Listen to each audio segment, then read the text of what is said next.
Did you know that 9 out of 10 intentional communities fail? My name is Mashida Shabazz, and I've been living in spiritual intentional communities for the last 7 years. And by the end of this video, I'm going to help you be able to create a successful community by avoiding the 3 biggest pitfalls that I've seen in my 7 years.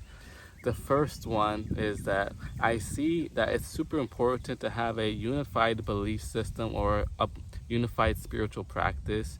When you have a community, a lot of people practicing different things, then it creates a lack of cohesion.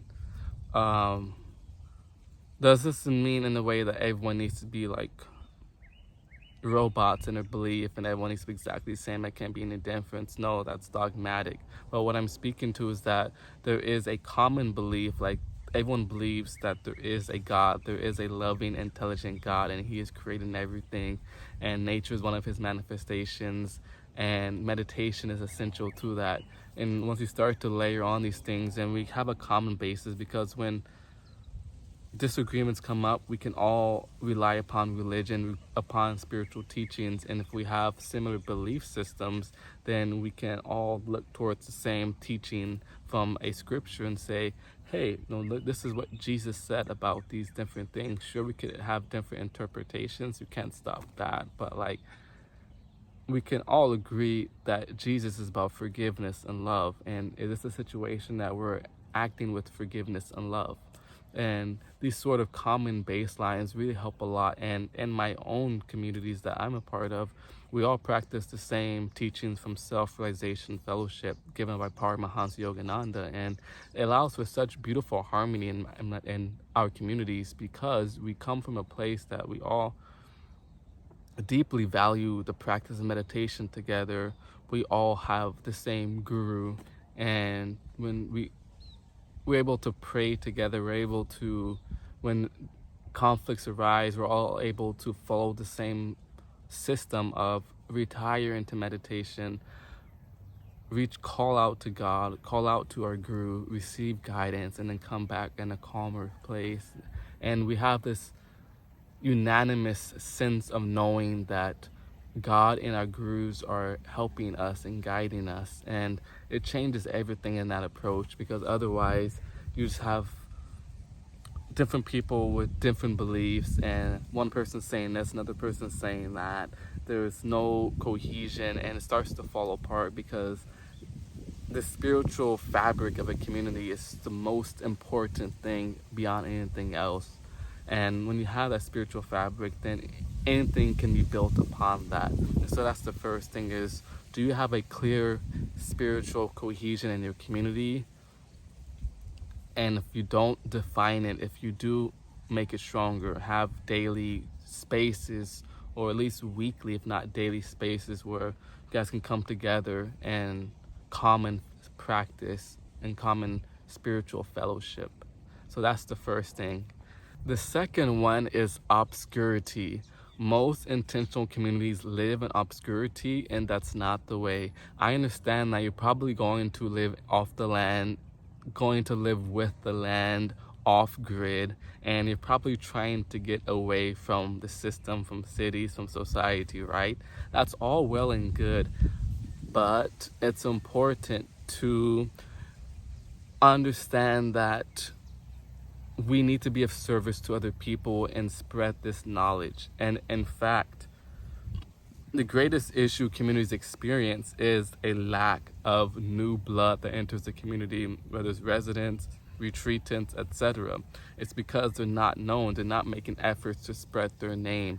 And it's important to do that, because in today's world, believe it or not, publicity is protection. So if your community is known, if people know you exist, and if anything negative happens in the community, everyone will be aware of it. And so for those who are like, oh, if the government knows where I'm at, then like I'm not going to be safe, blah, blah, blah, blah, blah. Just the opposite, actually, because it's not just the government who knows where you're at, it's also the people. And the government likes, think about it, the devil likes to play in the shadows. So if you stand in the light, can the darkness touch you?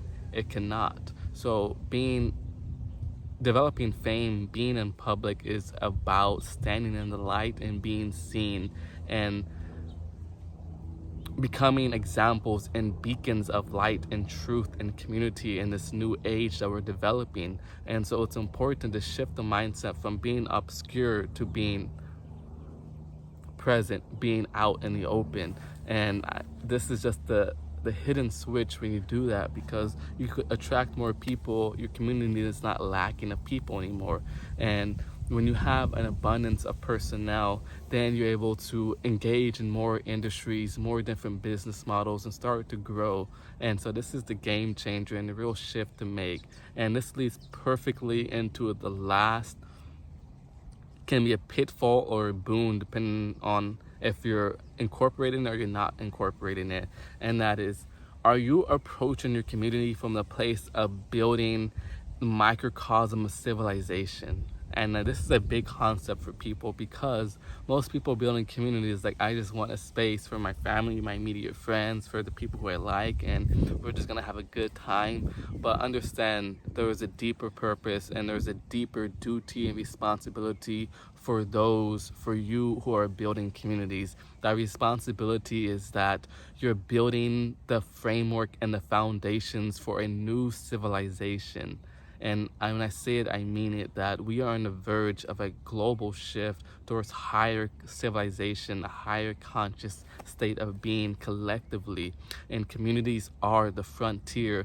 They are the foundation of this. And so when you're going out and building a community, or you're looking to join a community, realize that the way to make it successful is to view it as like a village, a city, a society, a culture, and understand that it needs funds, it needs businesses. So create sustainable businesses on there.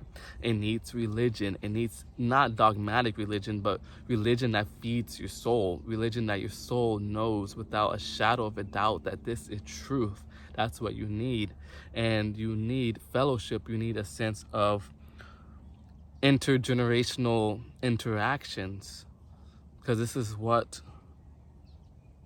the human experience was made to be like. And so when you start putting all these pieces together, you have a truly thriving, ideal model of civilization. And that's the shift. And that's what we are working on in our own communities that I'm developing here. We take from ancient India and this Vedic caste system, and for all the people like, oh, caste system, oh my god, like that's super rigid. No, you've been lied to about the system. The whole view of the Vedic caste system, or other words like they call it, the 4 divisions or orders of society. And so we recognize that different people like different things, and that's all it really is. It's not about whether you're born this or you're born that. That's ignorance. That's dark age mentality. It's like, okay, Mashida, you're gifted in service and protection. Your attitude is like a warrior. You care about leadership and governance. These are things that fuel you. These are things that inspire you. So you are a Kshatriya. You are a warrior. Others may be like, oh, I'm super business savvy. I like creating different sustainable businesses on the community. I love the entrepreneurship journey. So like, okay, great. You are an entrepreneur. That's the space you're in. And this is the whole system was about. It was like, oh, this is what you're like now. And so this is the space that is for you. And these are the kind of people you can bounce off of and collab with. And this is the whole idea. And this isn't me stuck there forever either. Later in my life, I may say, okay, I want to renounce the world and live as a monk. And okay, sweet, I can do that. I can switch to the Brahmana caste. I can switch to the caste of priests and monks and the renunciants of the world. And so everything is fluid. Everything is fluid, and that's the beauty of it. And that's why we are building our communities in that way, and really looking at it from a place of like, hey, we're not just building a commune or a community. We're building a society here. We're building a real culture here. We're building a colony. We're building a ideal model of civilization, and that's how we're directing our own communities. And what I'm doing here right now, I'm in Maui, California. Right now, I'm in Maui, Hawaii on a colony, and I'll be moving back to Northern California in the next couple of weeks.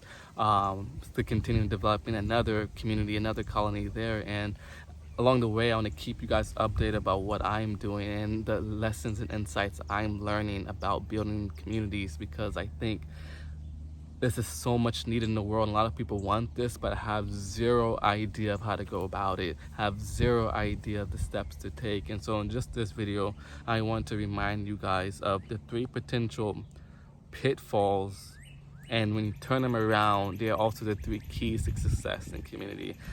That is shared spirituality, shifting from obscurity to publicity, and shifting it from just a commune or community to an ideal model of civilization.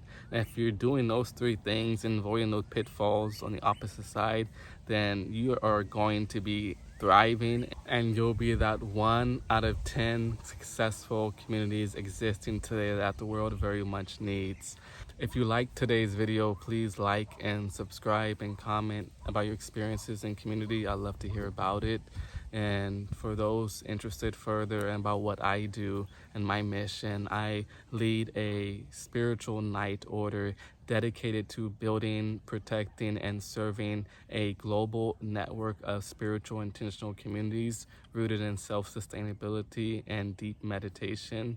This is something you're interested in, then check out the links in the description to learn more about how you can serve alongside us and get involved. Namaste. Peace be with you.